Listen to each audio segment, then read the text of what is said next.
Machiavelli in this Illuminati, all through your body. The blows like a 12-gauge shot. Feel me? And God said He should send His one begotten Son to lead the wild into the ways. Follow me. Yo les postos, les postas, bienvenue dans cette nouvelle vidéo où là on va passer un petit coup de gueule contre ces journalistes et surtout les journalistes de l'équipe 21, de l'équipe du soir. Non seulement deux, en particulier deux journalistes, Nabil Djellit, que vous voyez derrière moi, et Dominique Sévrac. Donc Dominique Sévrac, comme vous le savez, travaille au Parisien pour le Paris Saint-Germain, Nabil Djellit à France Football. Donc déjà, pour faire court, avant de déclencher, ce ne sont pas deux consultants que je porte dans mon cœur ou que je trouve un minimum intelligents. Déjà dans le foot, ils ont beaucoup de mal à me convaincre, que ce soit dans leurs idées sportives, footballistiques, et leur façon de voir les choses. On n'est jamais d'accord et je suis jamais d'accord avec eux. Pour moi, c'est aussi bon que David Valdearena, c'est pour vous dire. Mais là, ils ont tenté de donner leur avis sur un autre sport, le basketball. Vous savez qu'en ce moment, il y a le championnat du monde de basket. Moi, je suis un grand fan de NBA. Donc, comme vous savez, la France a battu les États-Unis hier. États-Unis, hein, la Dream Team. Je pensais quand même que la France allait pas gagner, mais je pensais qu'ils auraient pu les accrocher. De la gagner, je l'aurais pas dit. On sait quand même que les États-Unis ont une grosse équipe. Mais quand j'ai vu ce qu'il a dit lundi soir, j'espérais vraiment dans ma tête que la France batte les Ricains. Parce que vous pouvez mettre l'équipe 10 aux États-Unis, ils ont toujours une grosse équipe. Donc, je voulais vous dire et vous montrer et vous faire écouter ce qu'a dit M. Nabil Djellit en premier et Dominique Sévrac ensuite. Déjà, non seulement c'est des incompétents que ce soit dans le football, après on va me dire, oui, Nabil Djellit, il a des réseaux, il a des tout ça. Dominique Sévrac est un grand spécialiste du football, peut-être pour vous, il n'y a pas de souci, moi je critique qui je veux. Pour moi, ce ne sont pas des gens compétents, voilà, c'est tout. Un gars comme Willow sur YouTube ou Romain Molina sont beaucoup plus compétents que ces guignols. Voilà, je le dis. Willow et Romain Molina, c'est ce qui se fait de mieux en ce moment dans le football. Et c'est pas eux qui sont à la télé. Donc, pour que cette vidéo ne dure pas 24 heures, on va voir ce qu'a dit lundi soir dans l'équipe du soir Nabil Djellit et Dominique Sévrac. Et on va revenir après. Donc déjà qu'ils sont pas compétents dans le football, ils ont voulu s'affronter à un autre sport qui ne domine pas du tout dans leur cerveau et dont ils ne maîtrisent pas le sujet. Bref, on va écouter un petit peu les propos. Donc la question était France-États-Unis, croyez-vous en l'exploit des Bleus? Il avait 1 minute pour convaincre Djellit. On va écouter ce qu'il a dit. Donc écoutez bien. Alors on peut toujours se cacher derrière l'adage impossible n'est pas français, mais je pense qu'à un moment c'est s'aveugler. Face à cette équipe des États-Unis, je ne vois aucun espoir. C'est une équipe qui est absolument extraordinaire. Alors évidemment, les grandes stars comme Harden ou LeBron James ne sont pas là, mais là-bas c'est des Messi dans toutes les équipes. Kemba Walker, Tatum, Mitchell, même en rêve des joueurs comme ça, on ne les a pas. Je rappelle également que l'entraîneur s'appelle Greg Popovich, juste une légende. Les gars sont là en mission parce qu'ils savent que c'est peut-être sa dernière avec la team USA. L'équipe de France, elle va devoir faire 1200 km pour aller jusqu'au gymnase, alors que les Américains ont 80 km pour aller dans cette arène chinoise. La récupération en basket, ça rentre en ligne de compte puisqu'on joue tous les 3 ou les 3-4 jours. Pour le coup, ça rentre également dans mon argumentaire. Pour le reste, pour neutraliser l'équipe de France, c'est pas très difficile. Vous mettez 2 chiens de la casse. Marcus Smart, par exemple, sur Evan Fournier, qui est le joueur plus de cette équipe. Et il n'y a plus d'équipe de France. Donc on peut l'expliquer comme on veut. En foot, les exploits sont possibles. En basket, beaucoup moins. Je ne vois absolument pas l'équipe de France capable de contrecarrer cette team USA avec des joueurs absolument fabuleux dans tous les postes et dans tous les registres. C'est magnifique! Alors l'autre te dit en plus c'est magnifique. Donc le problème, son argumentaire ne tient pas. Déjà, il nous explique que la France, déjà, leur hôtel est plus loin que celui que les Ricains. En quoi c'est un critère? Déjà, le premier lieu. En quoi c'est un critère? Pour lui, c'est un argument. Et déjà, c'est pas Greg Popovich, c'est Greg Popovich. Voilà. Donc déjà, il sait même pas le nom. Et à part te dire Marcus Smart et Kemba Walker, il est impossible pour lui de citer d'autres noms. Il dit qu'apparemment, il n'y a que dans le foot on peut avoir des histoires incroyables et des exploits incroyables. C'est incompétent de dire ça, les mecs. Il a aucun argument, le gars. Il essaye de se inventer une vie, le gars. Il n'y connaît rien au basket. Déjà, au football, t'as du mal. Donc, il s'est fait insulter. D'ailleurs, il a reçu des messages. Donc, déjà, il s'est même pas excusé. Il a voulu faire de l'humour quand la France a battu les Ricains. Non, mais vous savez, je rigolais hein, quand je disais ça. Hein. Voilà, la France a été énorme, tout ça et tout. Il n'a pas fait vraiment d'excuses, le gars. Donc vraiment, moi, je le défendrai pas. Il s'est fait insulter sur Twitter comme pas possible. Mais quand je vous dis pas possible, c'est pas possible. C'est quand même incroyable. Il s'est fait insulter, incendier de tous les noms. Quand je vous dis tous les noms, je ne vais même pas vous lire les messages. Espèce de sale va te faire je vais prendre ta maman là et il a eu l'audace quand même de poster ça hein. Donc c'est pas mal quand même, il a eu l'audace de le faire.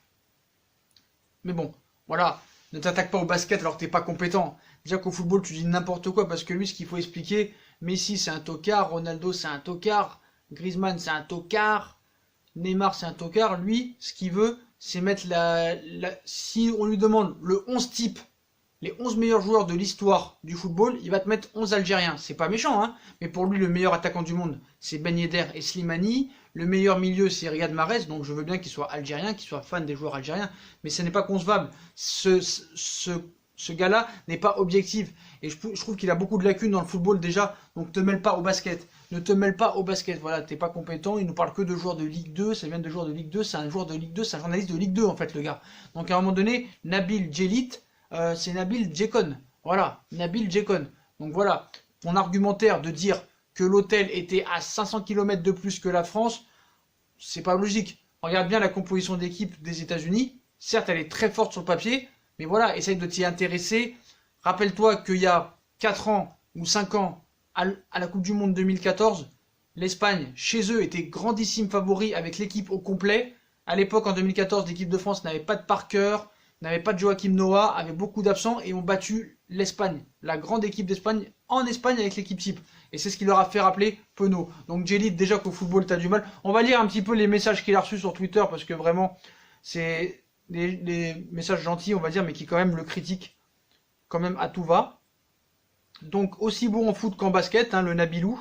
Voilà, c'est pas Nabil, hein, c'est Nabila, le gars. Voilà. Peu importe le sport, t'es régulier, mais t'es aussi claqué et t'es éclaté au sol en toutes circonstances. Tu rentres un peu plus dans ta légende pourrite. Les calculs te sont pas bons. Qu'est-ce qu'on a? Messi vs Ronaldo, LeBron vs Brian, Mayweather vs Pacquiao, Schumacher vs Hakkinen, Pelé vs Maradona, Djellit vs Favard. Choisissez. Beau pronostic, Agara, mais l'autre jour, il était content du titre de Rafael Nadal. Il a encore perdu l'occasion de se taire, lui. Là, je pense que ce sera plus serré que ça. Bien vu, encore une fois. Tu as encore parlé trop vite, encore une fois. Quel expert. Arrêtez, les gars, il n'y a pas d'Algérien en équipe de France. Il ne peut pas être suceur avec nous dans ce cas. On peut avoir un avis, une sensibilité, on peut chambrer, mais alors les insultes pour un pronostic, donc c'est vrai que là, c'est pas bien. Mais bon, voilà. Pour moi, c'est pas un journaliste compétent. Je pense que le gars... preuve est faite, déjà essaye de rester dans le football et que dans le football et essaye de t'améliorer au football parce que tu n'es pas compétent. Pour moi t'es devenu un guignol, hein. T'es un guignol et j'ai pas peur de le dire. Donc déjà au basket, au football t'es claqué, mais alors ne te prends pas au basket, frérot. Ces mecs là, regarde, Olivier Ménard, il parle de France-États-Unis, tu n'as aucun consultant basket dans l'émission. Comment se fait-il? C'est pas l'équipe du foot, c'est l'équipe du soir. Tu invites 4 chroniqueurs de football. Donc cette émission, il faut l'appeler les guignols du soir au lieu de l'équipe du soir. Parce qu'entre le plus mauvais, je sais pas. Mais voilà, le mec n'est pas compétent, le mec n'a pas d'argument, il est complètement claqué, il est inutile. Voilà, il est inutile. Donc moi je vous conseille les potos d'arrêter d'écouter ces gens-là. Maintenant on va passer à Dominique Sévrac. Mais quand je vous dis que Romain Molina et Willow sont les meilleurs en ce moment dans le football, même Riolo m'a beaucoup déçu.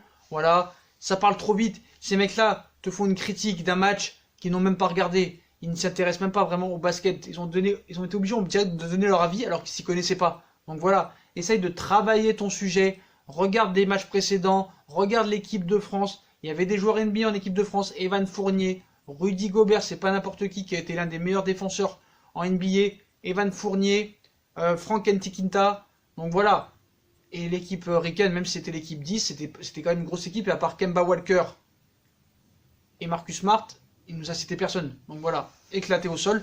Et après, on va écouter aussi l'autre guignol, hein, Dominique Sévrac, hein, qui travaille pour le Parisien, mais qui est vraiment un guignol aussi. Oui, Dominique, il vous a convaincu ou non? Donc voilà, on va voir ce qu'il a dit, mais c'est un guignol. Hein. Donc vous me dites que son point fort... Écoute bien, hein. Qui ont montré jusqu'à ce match-là, effectivement... Écoutez bien les propos de Sévrac qui sont vraiment gênants en fait. C'est honteux. C'était le point fort de l'équipe de France, c'était sa défense. aujourd'hui. Et donc elle a explosé contre l'Australie. Ah bah super. Donc vous me dites que son point fort, il est déjà pas capable de le sortir contre l'Australie. Alors qu'est-ce que ça va être contre les États-Unis? Le problème, ça va jouer d'un cheveu. Oui, comme en 2014. Ça joue toujours d'un cheveu avec l'équipe de France. Mais non, elle n'a aucune chance. Vous le savez. Vous êtes là à ramener, nous sortir des arguments de 1912, 2014, de je sais Ah non, pas moi quoi. j'ai parlé des choses. Les États-Unis, C'est pas très vieux, c'est pas très vieux quand même, monsieur Il y a 5 ans en basket. En 5 ans, c'est une éternité. On a parlé C'est bien. Vous êtes scolaire avec vos arguments, là, vous cherchez des trucs dans le passé, un mar de café, arrêtez un peu. Pas tous en même temps. Il faut bien. Cherche dans ta poche, cherche encore. Donc voilà le gars, hein. Voilà le gars n'a aucun propos, n'a aucun argument. Il nous dit que c'est pas possible, que les Ricains gagnent tout. Donc voilà, lui, sa seule possibilité, c'est que les Ricains gagnent tout. À une époque, le Real gagnait tout, le Barça gagnait tout, ça les a pas empêchés de tomber aussi. Tout le monde tombe, personne n'est imbattable dans le monde du sport. Donc voilà. Donc à un moment donné, ces gars-là ne maîtrisent pas leur sujet. Tu te demandes des fois s'ils regardent même les matchs de foot quand ils parlent après les matchs de foot. Mais là, tu t'en mêles au basket, tu n'y connais rien au basket. Déjà que le football, tu le maîtrises pas. Alors là, je les vois en commentaire arriver. Non mais Sacha, tu te prends pour qui? Ce Dominique Sévrac est un grand journaliste qui travaille depuis des décennies au Parisien. Et alors, il peut travailler même depuis 100 ans au Parisien, il est nul. C'est tout. Si t'es pas content, dégage frère. Dégage. Voilà. Romain Molina, il a 27 ans. Willow, je crois qu'il a un peu moins de 30 ans. Et beaucoup plus performant que ces guignols-là, que les Tarago, que les Riolo, que les Sévrac, que les Djelit, même Roustan. Il commence à me prendre la tête, lui. Roustan, s'il n'y a pas l'équipe d'Argentine, si t'es pas argentin, tu connais rien au football. Tu connais rien au football. Donc là, vous allez me dire, qu'est-ce qu'ils ont dit? Est-ce qu'ils ont réagi par rapport à leurs propos? Alors leurs propos, Djelit, bah, à part sur Twitter, on n'a pas trop entendu. Mais je crois que Sévrac, monsieur Sévrac, a parlé hier, si je m'en souviens bien, vu que le match il était hier. Voilà. Pour moi, le seul qui s'y connaît un petit peu dans l'équipe du soir, et le seul qui est un petit peu compétent, c'est peut-être Dave Apadou. Même des fois, s'il passe un petit peu au travers, il a une grosse connaissance. Donc on va voir la réaction de Sévrac par rapport à la défaite des États-Unis. Comment il va se défendre. Mais on ne s'en remet pas. L'équipe des États-Unis, qu'en face c'était des pipes, ça reste quand même les Américains. Mais bon, une date historique pour les spécialistes C'est quand même je trouve que c'est quand même un exploit. Alors attendez, on va essayer de retrouver le... Journaliste de basket à l'équipe depuis combien de temps pas déjà. David Alors attendez, hein. C'était un match à lui. Non, mais bravo, Voilà, c'est là. Passer un mar de café. Aucune chance. Donc on va réécouter ce qu'il a dit. était comme vous, ne pensez pas que la France... Il faut demander à Dominique Sévrac. Écoutez bien. Un petit point pour lui, la victoire était impossible. Voilà, écoutez bien. C'est vrai ça Attendez. Lundi. On va voir ce qu'il a dit encore, hein. Et on va voir comment il va se défendre. Mais ces gars-là sont lamentables. Quand je pense qu'il y en a qui ont des vraies compétences dans le journalisme, qui mériteraient 10 fois d'être là, un Willow, un Romain Molina et d'autres, et on voit ces guignols-là, tout ça parce qu'ils sont pistonnés par des... Ça me dégoûte. Moi ça me dégoûte, mais c'est des incompétents, de l'amateurisme. D'amateurisme. On joue toujours d'un cheveu avec l'équipe de France. Mais non, elle n'a aucune chance. Vous le savez, vous êtes là à ramener, nous sortir des arguments de 1912, 2014, de je sais Ah non, pas moi quoi. j'ai parlé des choses. C'est pas très vieux, c'est pas très vieux quand même, monsieur. Il y a 5 ans en basket. En 5 ans, c'est une éternité. On a parlé C'est bien. Vous êtes scolaire avec vos arguments, là, vous cherchez des trucs dans le passé, un mar de café, arrêtez un peu. Donc là on va voir sa réponse, hein, par rapport à ses propos avant le match, maintenant que la France a gagné. Vous êtes dit quoi là au moment du coup de sifflet final? Parce que vous savez que vous faisiez l'équipe du soir. Vous avez tout de suite pensé à ce moment gênant que nous sommes J'ai ressenti mon drapeau américain. Oui. Vous l'avez posé? Non, mais bravo. Voilà, on s'est trompé avec Nabil. C'était impensable, c'était inimaginable. Je pense que toi-même tu ne l'avais pas prédit. C'était envisageable. Ouais. Oui. Je n'avais pas prédit. Honnêtement, j'aurais été quand même une très pièce nombreux sur les États-Unis, sur la... Donc voilà, sa seule excuse est de dire, voilà on était très nombreux, tout le monde pensait comme nous. Oui, c'était envisageable. Si tu connais bien le basket, tu savais qu'aux États-Unis il y avait beaucoup d'absents. Mais même quand on met l'équipe 15 aux États-Unis, il y a tellement de joueurs en NBA qui sont phénoménales. Voilà, on a vu aussi que les Ricains s'en taper un petit peu du match, voilà, a pris la France de haut. Mais voilà, en face, il y avait quand même une équipe. Rudy Gobert, Evan Fournier, Franck Ntilikina, Nicolas Batum, tout ça, c'est des joueurs NBA. Donc voilà, c'était envisageable. C'était compliqué sur le papier, mais c'était envisageable. Et le gars, ses seules excuses, c'est de faire de l'humour. Voilà, ces mecs-là ne connaissent même pas le basket et prétendent et nous annoncent des choses. Quand tu connais pas un domaine, tu dis non, d'accord, moi je pense que ça se fera pas, je peux me tromper, mais voilà, je pense que les États-Unis sont beaucoup trop forts pour la France et je pense que la France ne gagnera pas. Peut-être qu'après, je me serais trompé, je dirais je me suis trompé, mais je pense pas. Mais lui, c'était sûr. Arrêtez de nous raconter des trucs de bistrot, c'est impossible. Il y a rien d'impossible dans le monde. Il y a rien d'impossible. À part que Sacha trouve une meuf, il y a rien d'impossible. Non mais je rigole. Donc voilà, ça a montré encore l'incompétence de ces journalistes. Voilà, arrêtons d'écouter ces guignols. Même s'il y a que 2 personnes qui sont éligibles et crédibles dans le monde du sport, bah écoutez-les. Moi, je n'écoute plus aucune émission. Les Tarago, l'équipe du soir, l'after-foot, je ne regarde même plus. Je ne regarde même plus. Voilà, dans l'équipe du soir, dans toute l'équipe, peut-être s'il y en a un à repêcher qui connaît un minimum le football et d'autres sports, c'est Dave Apadou.